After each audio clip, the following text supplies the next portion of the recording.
नमस्कार, मी अशोक कांबळे. आपले एक न्यूज चॅनलमध्ये स्वागत.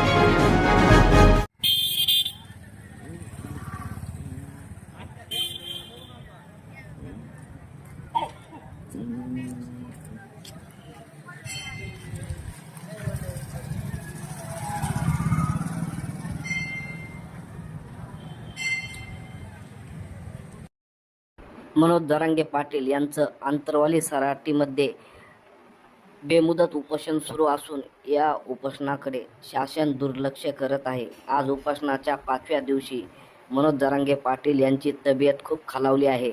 त्यांचं शरीर त्यांचं साथ देत नाही. त्यांच्या शरीरात अशक्तपणा वाढल्याने त्यांच्या समर्थनात बीड जिल्हा बंदची हाक देण्यात आली होती.